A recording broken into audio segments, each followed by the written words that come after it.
Untuk memastikan kelancaran arus lalu lintas serta keamanan masyarakat selama perayaan Natal dan Tahun Baru, jajaran Kepolisian Kota Makassar meningkatkan pengamanan melalui operasi lilin di sejumlah titik strategis di Kota Makassar. Salah satunya di posko operasi lilin kawasan Trans Studio Makassar. Kawasan Trans Studio Makassar menjadi salah satu pusat perhatian aparat kepolisian karena cukup tingginya aktivitas masyarakat, khususnya di pusat perbelanjaan, lokasi wisata, dan jalur penghubung utama menuju kawasan Tanjung Bunga. Peningkatan volume kendaraan juga mulai terjadi sejak akhir pekan dan diperkirakan akan berlangsung hingga puncak libur tahun baru mendatang. Kepala Jaga Posko Operasi Lilin Trans Studio Makassar, Ibtu Hasanuddin, yang ditemui RRI menjelaskan personel gabungan disiagakan untuk melakukan pengaturan lalu lintas, patroli, serta pemantauan situasi keamanan di sekitar kawasan tersebut. Upaya ini dilakukan guna mencegah kemacetan dan meminimalisir potensi kecelakaan lalu lintas. Ia menyampaikan penumpukan kendaraan di kawasan tersebut biasanya terjadi di sore dan malam hari, utamanya di waktu akhir pekan, sehingga ia menghimbau seluruh warga yang melintas di kawasan tersebut untuk lebih berhati-hati, utamanya pada musim hujan yang juga mempengaruhi kondisi jalanan seperti sekarang ini.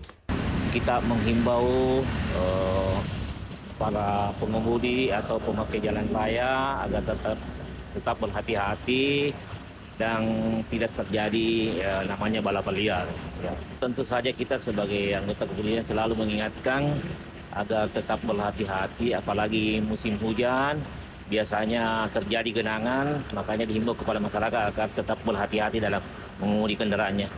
Ibtu Hasanuddin juga menyampaikan, selain pengaturan arus lalu lintas, petugas posko juga melakukan pemantauan terhadap aktivitas masyarakat di pusat keramaian, termasuk memberikan pelayanan informasi dan bantuan kepada pengguna jalan yang membutuhkan. Ia berharap para masyarakat dapat tetap mematuhi segala peraturan lalu lintas yang berlaku di masa liburan Natal dan Tahun Baru ini, agar dapat tercipta suasana yang aman dan nyaman selama mereka berkendara di jalanan. Demikian yang dapat saya laporkan dari Kota Makassar, Provinsi Sulawesi Selatan. Zainal Abidin, RRI Pro 3, terus mengudara untuk Indonesia. Informasi selengkapnya dapat Anda baca di portal berita kami rri.co.id dan jangan lupa untuk mendownload aplikasi RRI Digital di Play Store.